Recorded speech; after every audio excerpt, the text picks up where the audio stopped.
ಹೌದು, ಕೋಲಾರ ತಾಲೂಕು ಚನ್ನಸಂದ್ರ ಗ್ರಾಮದಲ್ಲಿ ಕಳೆದ ರಾತ್ರಿ ಈ ಘಟನೆ ನಡೆದಿದ್ದು, ಚನ್ನಸಂದ್ರದ ನಾರಾಯಣಸ್ವಾಮಿ ಕೊಲೆಯಾದ ವೃದ್ಧ ಪತಿ ಜಗದಾಂಬ ಕೊಲೆ ಮಾಡಿದ ಪತ್ನಿಯಾಗಿದ್ದಾಳೆ. ತಾಯಿ ಜಗದಾಂಬ ಹಾಗೂ ಮಗ ಪ್ರಮೋದ್ ಸೇರಿ ಕೊಲೆ ಮಾಡಿರುವುದು ತನಿಖೆಯ ವೇಳೆ ತಿಳಿದುಬಂದಿದೆ.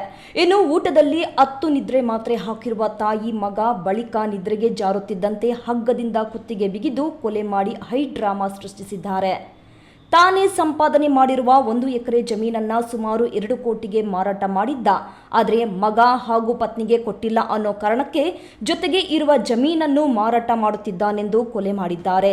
ಪಿತ್ರಾರ್ಜಿತ 3.5 ಎಕರೆ ಜಮೀನನ್ನ ಈಗಾಗಲೇ ತಾಯಿ ಮಗನಿಗೆ ಕೊಟ್ಟಿದ್ದಾನೆ. ಆದರೆ ತಾನೇ ಸಂಪಾದನೆ ಮಾಡಿದ 1 ಎಕರೆ ಜಮೀನಿಗೆ ಇತ್ತೀಚೆಗೆ 40 ಲಕ್ಷಕ್ಕೆ ಅಗ್ರಿಮೆಂಟ್ ಹಾಕಿಕೊಂಡಿದ್ದ. ಕೊಲೆಯಾದ್ರೆ ಅಗ್ರಿಮೆಂಟ್ ಕ್ಯಾನ್ಸಲ್ ಆಗುತ್ತೆ ಅನ್ನೋದೇ ತಾಯಿ ಮಗನ ಲೆಕ್ಕಾಚಾರವಾಗಿದ್ದೆ. ಇನ್ನು ಮಗನು ಹಾಗೂ ಪತ್ನಿಯಿಂದ ದೂರ ಹಾಗೂ ಪ್ರತ್ಯೇಕವಾಗಿಯೇ ಇದ್ದ ಪತಿ ಮತ್ತು ಪತ್ನಿ ಇತ್ತೀಚೆಗೆ ಅಂದರೆ 1 ವಾರದಿಂದ ಜಮೀನು ಮಾರಾಟ ಮಾಡಿದ ಹಣಕ್ಕಾಗಿ ಕಳೆದ 2-3 ದಿನಗಳಿಂದ ನಂಬಿಸಿ ಪುಸಲಾಯಿಸಿ ತೋಟದ ಮನೆಗೆ ಕರೆದು ತಂದು ಕೊಲೆ ಮಾಡಿದ್ದಾರೆ. ಇನ್ನು ಕೊಲೆ ಮಾಡಿ ನಂತರ ಪೊಲೀಸ್ ಠಾಣೆಗೆ ಹೋಗಿ ಪತ್ನಿಯೇ ದೂರು ಕೊಟ್ಟರೆ ಇತ್ತ ಮಗ ಇನ್ನೂ ಜೀವಂತ ಇದ್ದಾರೆ ಎಂದು ಆಸ್ಪತ್ರೆಗೆ ದಾಖಲು ಮಾಡಿ ಐ ಡ್ರಾಮಾಗೆ ಮುಂದಾಗಿದ್ದಾರೆ. ಅಂದರೆ ತಾಯಿ ಮಗ ಸೇರಿ ಕೊಲೆ ಮಾಡಿರುವ ಶಂಕೆ ವ್ಯಕ್ತವಾಗುತ್ತಿದ್ದಂತೆ ವೇಮ್ಗಲ್ ಪೊಲೀಸರು ಪ್ರಕರಣ ದಾಖಲು ಮಾಡಿಕೊಂಡು ಇಬ್ಬರನ್ನ ವಶಕ್ಕೆ ಪಡೆದಿರುವ ಪೊಲೀಸರು ವಿಚಾರಣೆ ಕೈಗೊಂಡಿದ್ದಾರೆ. ಸತೀಶ್, ಈ ನ್ಯೂಸ್ ಟಿವಿ, ಕೋಲಾರ.